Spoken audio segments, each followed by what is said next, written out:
ओम शांति। चलो बाबा के महावाक्य सुनते हैं। 14 जुलाई 2023 बाबा कहते, मीठे बच्चे याद रखो, हमारा बाप, टीचर और सतगुरु तीनों ही कंबाइंड हैं, तो भी खुशी का पारा चढ़ेगा, उनकी श्रीमत पर चलते रहेंगे। मीठे बच्चे याद रखो, हमारा बाप, टीचर और सतगुरु तीनों ही कंबाइंड हैं, माना तीनों ही साथ साथ हैं, तो भी खुशी का पारा चढ़ेगा, उनकी श्रीमत पर चलते रहेंगे। प्रश्न है, ब्राह्मणों का पहला लक्षण कौन सा है? किस बात में ब्राह्मणों को एक्सपर्ट बनना है? ब्राह्मणों का पहला लक्षण कौन सा है? किस बात में ब्राह्मणों को एक्सपर्ट बनना है? उत्तर, ब्राह्मणों का पहला लक्षण है पढ़ना और पढ़ाना। किसी पर भी ज्ञान का रंग चढ़ाने में बहुत एक्सपर्ट बनो। भले कोई इंसल्ट करे, गाली दे, लेकिन कोशिश करके देखो तो उस पर असर जरूर होगा। पात्र देखकर दान देना है, अविनाशी धन भी व्यर्थ न जाए, इसलिए बड़ी खबरदारी चाहिए। पैसा भी किसको संभाल से देना है, ऐसे नहीं किसी को दान दे, वो दारू पिए हैं, मीट मांस खाए या कुछ उल्टे काम करे, तो ऐसों को दान नहीं देना है। बहुत देख करके पैसा संभाल करके देना है। ज्ञान धन भी बहुत संभाल करके देना है, उसकी वैल्यू को समझे। ऐसे ही स्थूल धन भी बहुत देख करके देना है किसी को। गीत है, जो पिया के साथ है उसके लिए बरसात है। कौन सी बरसात? ज्ञान की बरसात, प्रेम की बरसात, शांति की बरसात। ओम शांति। गॉडली स्टूडेंट ने यह गीत सुना, तुम बच्चे ही गॉडली स्टूडेंट हो। ऐसे नहीं कि सभी स्कूलों में गॉडली स्टूडेंट होते हैं, नहीं, वहाँ तो मनुष्य पढ़ाते हैं, सन्यासी भी शास्त्र सुनाते हैं। ज्ञान को वास्तव में कोई बरसात नहीं कहा जाता है। बरसात तो पानी की होती है, परंतु यह महिमा गाई हुई है क्योंकि परमपिता परमात्मा को ज्ञान का सागर भी कहा जाता है। बाप कहते हैं, मुझे ज्ञान सागर, नॉलेजफुल भी कहते हैं। नॉलेज को बरसात, पानी व अमृत नहीं कहा जाता। जैसे मानसरोवर का तालाब है, अमृतसर में भी एक तालाब है जिसको वे लोग अमृत समझते हैं। यह बाप बैठ समझाते हैं, पढ़ाई को अमृत व बरसात नहीं कहेंगे। पढ़ाई को अमृत व बरसात नहीं कहेंगे।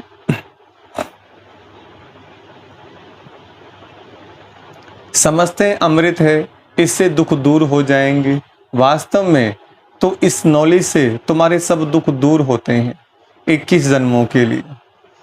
जो पिया के साथ हैं उनके लिए बरसात है। यहाँ यह बाप, टीचर, सतगुरु तीनों ही कंबाइंड हैं। यह एक बात भी बच्चे याद रखें तो खुशी का पारा चढ़ जाए, परंतु माया घड़ी घड़ी भुला देती है। यहाँ तुम बच्चे चलते हो श्रीमत पर, श्रीमत से तुम श्रेष्ठ बनते हो। भगवान है ऊंचे ते ऊंचा बाप, ऊंचते ऊंच बाप की पढ़ाई से ही ऊंचते ऊंच बन सकते हो। अब जो पिया के सम्मुख बैठे हैं सब स्टूडेंट हैं, यहाँ बैठेंगे पढ़कर फिर अपने घर जाना है। दिन प्रतिदिन स्टूडेंट तो बहुत हो जाएंगे। अगर सभी को एक ही घर में साथ रखें तो कितना बड़ा मकान चाहिए। सारा आबू मकान बना दें तो भी पूरा नहीं होगा। कितने सेंटर्स हैं? अभी तो अजुन थोड़े हैं, इससे भी 1000 गुना जास्ती होंगे। 1000, 2000, 5000, 5-7 हजार भी सेंटर्स हो सकते हैं।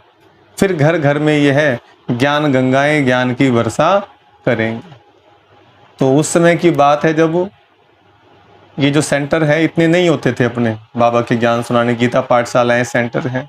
लेकिन आज जो देखो, बाबा ने बोला घर घर में होंगे, तो आज हजारों की तादाद में सेंटर बने हुए हैं। बाबा ने कहा लाखों भी होंगे, घर घर में गीता पाठशाला होंगी।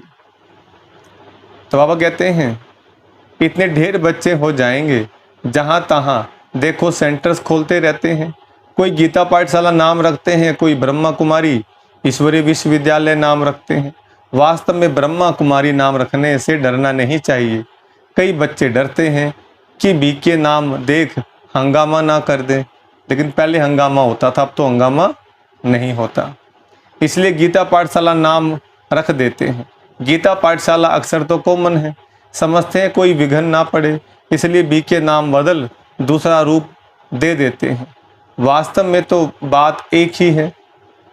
अंदर घुसने से चित्र आदि देख झट समझ जाएंगे यह तो वही बीके हैं, इसलिए नाम बदलने की ऐसी ज़रूरत नहीं है। इससे तो अच्छी रीति सिद्ध होता है कि वास्तव में यह ब्रह्मा की संतान ब्रह्मा कुमार कुमारियां हैं।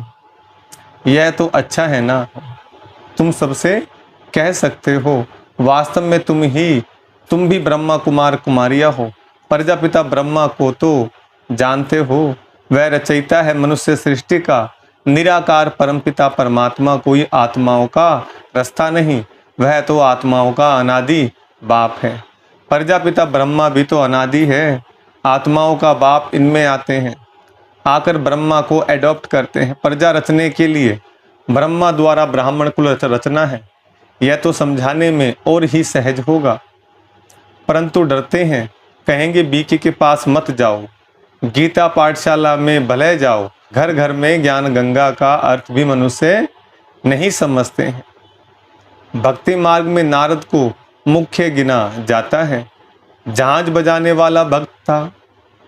ऐसे नहीं, नारद कोई ऐसे रूप वाला है जैसे चित्र में दिखाते हैं। चोटी दिखा दी लंबी, खड़ी चोटी दिखा देते हैं उनकी, और क्या दिखाते हैं, वो झांझ बजा रहे हैं हाथ के अंदर। तो बाबा कहते हैं ऐसे नहीं।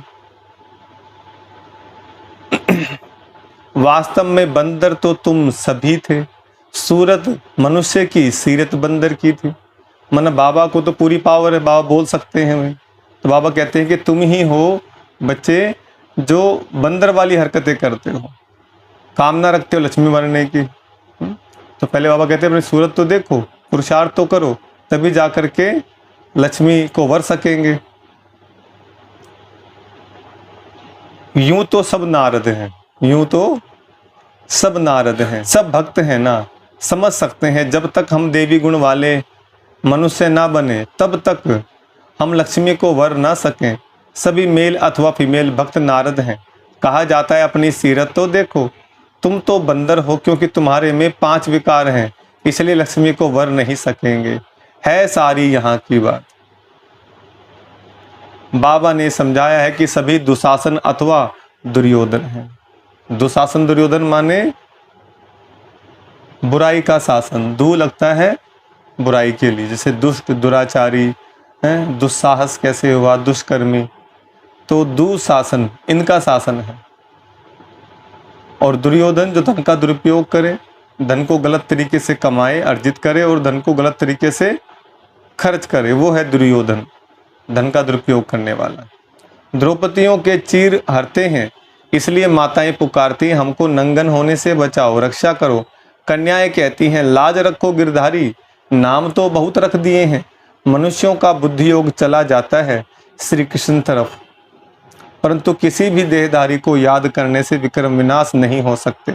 सिर्फ चाहते हैं साक्षात्कार हो। अच्छा, साक्षात्कार हो जाए, परंतु मनुष्य से देवता बनने की नॉलेज तो मिल ना सके। जब ब्राह्मण बने और ज्ञान को समझें तब देवता बन सके। ब्राह्मण बनने से भक्ति छूट जाती है। पहले 1 हफ्ता इसमें देने से हम मनुष्य को मंदिर लायक बना सकते हैं, परंतु टाइम तो लगता है। यह तो बरोबर है, तुम बाप के साथ हो, बाबा के पास आते हो फिर जाते हो, तो कितना दिल अंदर दुख होता है, लेकिन सब तो साथ में नहीं रह सकेंगे, यह हो ना सके। कोई कहाँ से भाग आते हैं, यह रस्म यहाँ ही है। साधु संत आदि पास तो ढेर जाकर इकट्ठे होते हैं, कोई भी किसको मना नहीं करते। यहाँ तो पवित्र बनने की बात आती है, इसलिए रोकते हैं। सन्यासियों में तो सिर्फ मेल्स घर बार छोड़ चले जाते हैं, यहाँ तो कुमारियाँ माताएं सभी हैं। कन्याओं को माँ बाप डॉक्टर आदि कहते हैं, शादी नहीं करेंगी तो बीमार हो जाएंगी। उनको समझाना चाहिए, अरे सन्यासी कितने बनते हैं, बहुत छोटे छोटे ब्रह्मचारी वहाँ रहते हैं, फिर वह ब्रह्मचारी तो कभी बीमार नहीं होते, यहाँ क्यों बीमार होंगे। शादी बिगर तो ढेर रहते हैं, सन्यासियों के ऊपर भी कोई केस कर ना सके, कभी कोई स्त्री उनके घर खर्च नहीं मांगती है, वह तो भाग जाते हैं, स्त्री खर्च कहाँ से लाए, फिर आसपास वाले लोग उनको संभाल लेते हैं। गरीब जास्ती भागते हैं, दुखी होते हैं तो फिर वैराग्य आता है। तुम भले दुखी थे परंतु वह वैराग्य की बात नहीं, तुमको तो पहले हथेली पर बहिष्ठ दिखाया जाता है। पवित्र बनने बिगर बैकुंठ कैसे जा सकेंगे, बहादुर बनना है चाहिए, इसलिए ही शिव शक्ति सेना नाम है। शिव बाबा साथ योग लगाने से शक्ति मिलती है। ज्ञान की धारणा होने के बाद फिर समर्पण होना है। ज्ञान की धारणा नहीं होगी, नष्टो मोहा नहीं होंगे तो माया आकर फतकाएगी। शादी करने की दिल होगी तो फिर सारा ब्रह्म कुमारियों का नाम बदनाम हो जाता है। पहले नष्ट मोहा बनना पड़े। तुम लोग इतने भट्टी में रहे तो भी कितने नष्ट मोहा नहीं बने। याद आती रही, यहाँ से गए मित्र संबंधियों का मुंह देखा और लट्टू हो बैठ गए। मोह ने घेर लिया, यह भी ड्रामा की भावी। अभी भी बाप कहते हैं पहले पहले तो नष्ट मोहा बनो, एक मोस्ट बिलवेड बाप के बन जाओ। कुछ भी हो जाए हम तो बाप की ही सर्विस पर रहेंगे। कहा जाता है ना, चढ़े तो चाके बैकुंठ रस, गिरे तो चकना चूर। ऐसे नहीं कि छोड़कर आ जाएं फिर मोह सताए। ऐसे बहुत सन्यासी लोग जाकर फिर वापस लौट आते हैं। सन्यासी घर में वापस आए तो आसपास वाले निरादर करते हैं, समझते ये काम के लिए भागा है। यहाँ भी समझा जाता है यह पूरा नष्ट मोह नहीं बना था, विकारों ने घेर लिया। बाबा के पास कोई खान पान की तकलीफ नहीं है, शुरू से लेकर कितनी संभाल करते आए हैं। गरीब साहूकार एक समान है। मम्मा बाबा भी सबको सिखलाने लिए बर्तन मांजते थे, झाड़ू लगाते थे, दे अभिमान तोड़ने के लिए। इसलिए कायदा है अपना। इस पढ़ाई के अंदर क्या खत्म करना है भाई? दे अभिमान खत्म करना है, अहंकार तोड़ना है, तब ईश्वर की प्राप्ति हो। तो देह भान नहीं टूटा, आप ज्ञान प्राप्त नहीं कर सकते। तो देह अभिमान तोड़ने के लिए किया जाता है। सन्यासी भी ऐसे कराते हैं। कोई बड़ा आदमी होगा तो उनसे लकड़ी आदि कटाएंगे देह अभिमान तोड़ने लिए। यहाँ तो बड़ी भारी मिल्कियत मिलती है। 1 सेकंड में 21 जन्म की बादशाही। सन्यासियों के पास तो कुछ भी प्राप्ति नहीं है। बाकी पवित्र हैं इसलिए अपवित्र माथा टेकते हैं। यह तो राजयोग है, विश्व का मालिक बनते हैं। अब आपने रामायण देखी होगी। रामायण के अंदर में जब राम लक्ष्मण भरत शत्रुघ्न, उसमें दिखाते हैं ना उनको गुरुकुल भेजा गया, तो उनसे सारा काम करवाया था गुरुकुल के अंदर। जबकि तो वो राजा के बच्चे थे। आगे जाकर उनको भी राजा बनना था। राम जी बने राजा, तो उनसे सारा काम कराया गया। गाय को नहलाना, गोबर उठाना, साफ सफाई करनी, झाड़ू लगाना, ताकि अहंकार टूटे। तो ऐसे ही बाबा कहते तुम्हें भी देह भान तोड़ना है। तुम अभी स्टूडेंट हो। क्या है? हम अभी स्टूडेंट मान के चलेंगे और जो पढ़ाई के जो कायदे हैं उनको फॉलो करेंगे, तब जाकर प्राप्ति होगी। देह भान आया तो ये मरा, तो बुद्धि में ज्ञान भी नहीं बैठेगा। तो देह भान आने से क्या होता है? ब्लेसिंग नहीं मिलती किसी की। फिर यह तो राजयोग है, विश्व का मालिक बनते हैं। विकार में नहीं जाना है। मीरा भी पवित्र रहना चाहती थी ना, वह तो भक्ति मार्ग में भी थी। श्री कृष्ण का दीदार करती थी, उसकी दिल लगी श्री कृष्ण से, तो भला वह विकार में कैसे जाएगी? सो भी एक जन्म करके मीरा दूसरे जन्म में भी भक्ति मार्ग में गई हो, ऐसे भी कह सकते हैं। वह भक्ति मार्ग में गई क्योंकि अंतमति सो गति होती है। श्री कृष्ण से दिल थी ना, श्री कृष्ण से दिल थी तो भक्ति ही बन जाएगी। परंतु भक्ति मार्ग में कुछ मिला तो नहीं। ज्ञान मार्ग में तो 21 जन्मों का वर्षा मिलता है। भक्ति भी पहले शिव की करते हैं, फिर देवताओं की। अभी तो देखो चूहे बिल्ली आदि सबकी भक्ति करने लग पड़े हैं। श्री कृष्ण को छोड़ हनुमान गणेश आदि की भक्ति करने लग पड़ते हैं। सतयुग त्रेता में भी कलाएं कम होती जाती हैं और भक्ति में भी कलाएं कम होती जाती हैं। अभी तो कोई काम के नहीं रहे। जब ऐसी हालत होती है तब बाप आकर समझाते हैं। आधा कल्प ऊंच चढ़ते हैं, फिर आधा कल्प के बाद गिरना शुरू होता है। मनुष्य समझते हैं गिरना ही है, तो फिर ज्ञान लेकर क्या करें, परंतु ईश्वरीय नॉलेज बिगर मनुष्य तो कोई काम के नहीं है। हम तुम क्या थे, कुछ भी नहीं। ज्ञान जरूर चाहिए। शरीर निर्वाह अर्थ पढ़ते हैं ना, कन्याओं को भी आजकल शरीर निर्वाह अर्थ पढ़ना पड़ता है। आगे ये कायदा नहीं था। कन्याएं घर संभालती थी, बच्चे नौकरी के लिए पढ़ते थे। अब बेहद का बाप तुम बच्चों को पढ़ा रहे हैं। अगर सभी यहाँ बैठ जाएं तो फिर मित्र संबंधियों आदि को ज्ञान कैसे देंगे। जाना पड़े, पढ़ना और पढ़ाना है। कोई तो बिल्कुल पढ़ते ही नहीं है, तो समझना चाहिए ये हमारे कुल का नहीं है। रंग लगाने की कोशिश जरूर करनी चाहिए। कौन सा रंग? ज्ञान का रंग। इसमें डरने की बात नहीं। कोशिश करने से फिर कोई ना कोई को रंग लग जाएगा। भले कोई इंसल्ट करे, गाली दे, तुम पुरुषार्थ करके देखो, किस न किस पर असर जरूर होगा। तो देखो हम शिव बाबा के क्या बने हैं? साथी बने हैं, बाराती बने हैं। और बारातियों पर क्या होता है? हल्दी लगाई जाती है, उनके कपड़े खराब करे जाते हैं, हल्दी के हाथ छापे लगाए जाते हैं, मेहंदी के लगा देते हैं। तो कई लोग तो गंदगी भी डाल देते हैं ऐसे ऊपर, हंसी मजाक के अंदर। तो ऐसे ये रिवाज क्यों बना, किस लिए बना? परमात्मा ने बताया, बच्चे जब मैं इस सृष्टि पर आता हूँ और आता हूँ ब्रह्मा बाबा के तन में आता हूँ, और तुम मुझे जानते हो, मेरे साथी बनते हो, है ना, और आत्माओं का कल्याण करने के लिए, क्योंकि मैं हूँ साजन। परमात्मा कौन है? साजन। और मैं सजनी माने आत्माओं को लेने के लिए आता हूँ।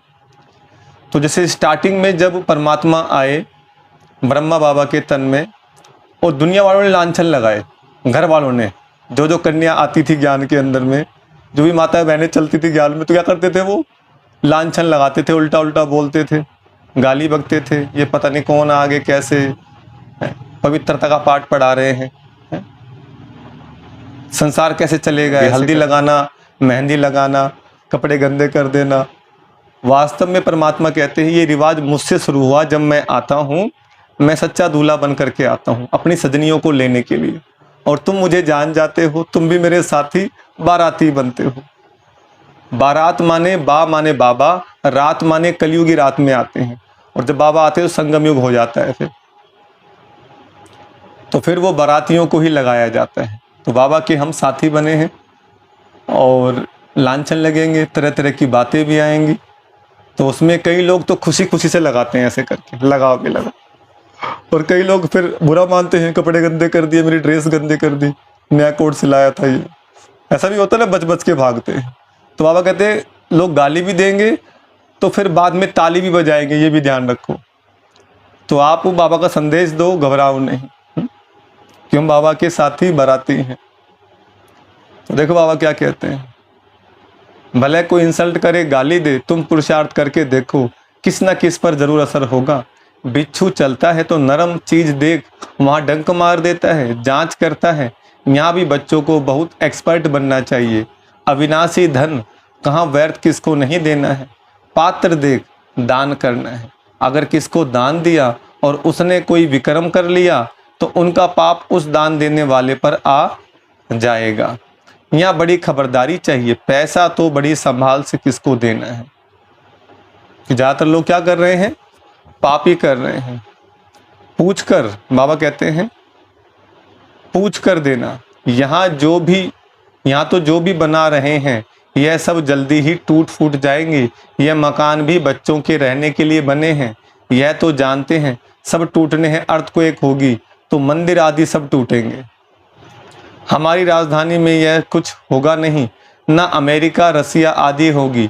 सिर्फ भारत खंड रहना है, यह तुम जानते हो, बाकी दुनिया तो घोर अंधियारे में है। बाबा का यह कितना बड़ा स्कूल है, इसमें टीचर्स भी नंबरवार हैं, सभी एक समान तो होते नहीं। इसमें तुम देखेंगे सबसे बड़ा टीचर तो शिव बाबा है। फिर है ये ब्रह्मपुत्रा नदी, कहते भी हैं त्वमेव माताश्च पिता त्वमेव बंधुश्च सखा त्वमेव। तो यह माता ठहरी ना। फिर सरस्वती का नाम भी है। ब्रह्मा की राशि पर ब्रह्मपुत्रा नाम ठीक है, दिखाते भी हैं। सागर और ब्रह्मपुत्रा नदी का मेला होता है, या फिर आत्मा और परमात्मा का यह मेला है। इसका ही यादगार भक्ति मार्ग में गाया जाता है। अच्छा, मीठे मीठे सिकलदे बच्चों प्रति माता पिता बाप दादा का याद प्यार गुड मॉर्निंग। रूहानी बाप की रूहानी बच्चों को नमस्ते। हम रूहानी बच्चों की रूहानी बाप दादा को नमस्ते नमस्ते नमस्ते। धारणा के लिए मुख्य सार है। पहला पॉइंट, मोस्ट बिलीवेड बाप का बनने के पहले पूरा नष्टो मोहा बनना है। जब अवस्था पक्की हो तब सेवा में लगना है। जब अवस्था पक्की हो तब सेवा में लगना है। दूसरा, इस दुनिया से दिल का वैराग्य रख बनना है। पवित्र बनने में बहादुर बनना है। दान बहुत खबरदारी से पात्र को देख कर देना है, चाहे वो धन है चाहे वो ज्ञान धन है। ज्ञान का भी मजाक ना बने तो बहुत देख करके देना। स्थूल धन भी कोई इसका मिसयूज ना करे। मीट मांस खाते हैं कई लोग, दे तो पैसे, भगवा वस्त्र पहन के घूम रहे, मीट मांस खाते हैं या दारू ले लेते हैं या कुछ पान बीड़ी तंबाकू लेते हैं, तो ऐसों को पैसे नहीं देने हैं। वरदान है, परिस्थितियों को साइड सीन समझ पार कर आगे बढ़ने वाले मास्टर सर्वशक्तिमान भव। परिस्थितियों को साइड सीन समझ पार करने वाले आगे बढ़ने वाले मास्टर सर्वशक्तिमान भव। वरदान का विस्तार, सदा अपने मास्टर सर्वशक्तिमान स्वरूप की स्मृति में रहो तो हर परिस्थिति ऐसे अनुभव होगी जैसे एक साइड सीन है। परिस्थिति समझने से घबरा जाते, लेकिन साइड सीन अर्थात रास्ते के नज़ारे समझेंगे तो सहज पार कर लेंगे, क्योंकि नज़ारों को देख खुशी होती है। घबराते नहीं, विघन नहीं है, लेकिन आगे बढ़ने का साधन। जो भी विघन आया वो विघन नहीं, आगे बढ़ने का साधन है। परीक्षा से क्लास आगे बढ़ता है, इसलिए कभी कोई बात में रुको नहीं। सदा मास्टर सर्वशक्तिमान हूँ इस स्मृति से उड़ती कला का अनुभव करते रहो। स्लोगन, ऐसे सहज योगी बनो जो आपको देखने से ही दूसरों का योग लग जाए। क्या कहा बाबा ने? ऐसे सहज योगी बनो जो आपको देखने से ही दूसरों का योग लग जाए। अच्छा, ओम शांति। देखो नज़ारे बाबा ने बोला न, जो भी समस्याएं आ रही हैं जीवन में हमारे, वो क्या है? साइड सीन है, नज़ारे। नज़ारे में ना जा रे, नज़ारे में ना जा रे, फंसो मत, अटको मत उसमें। सीन आएगा और चला जाएगा, वो नज़ारा आया और चला गया, उसके अंदर आनंद लो। चाहे वो दुख का नज़ारा है चाहे वो सुख का नज़ारा है, टिकने वाला कोई भी नहीं है। इसलिए जो हमारी आंतरिक सुख की स्थिति है वो सदा बनी रहे। ओम शांति।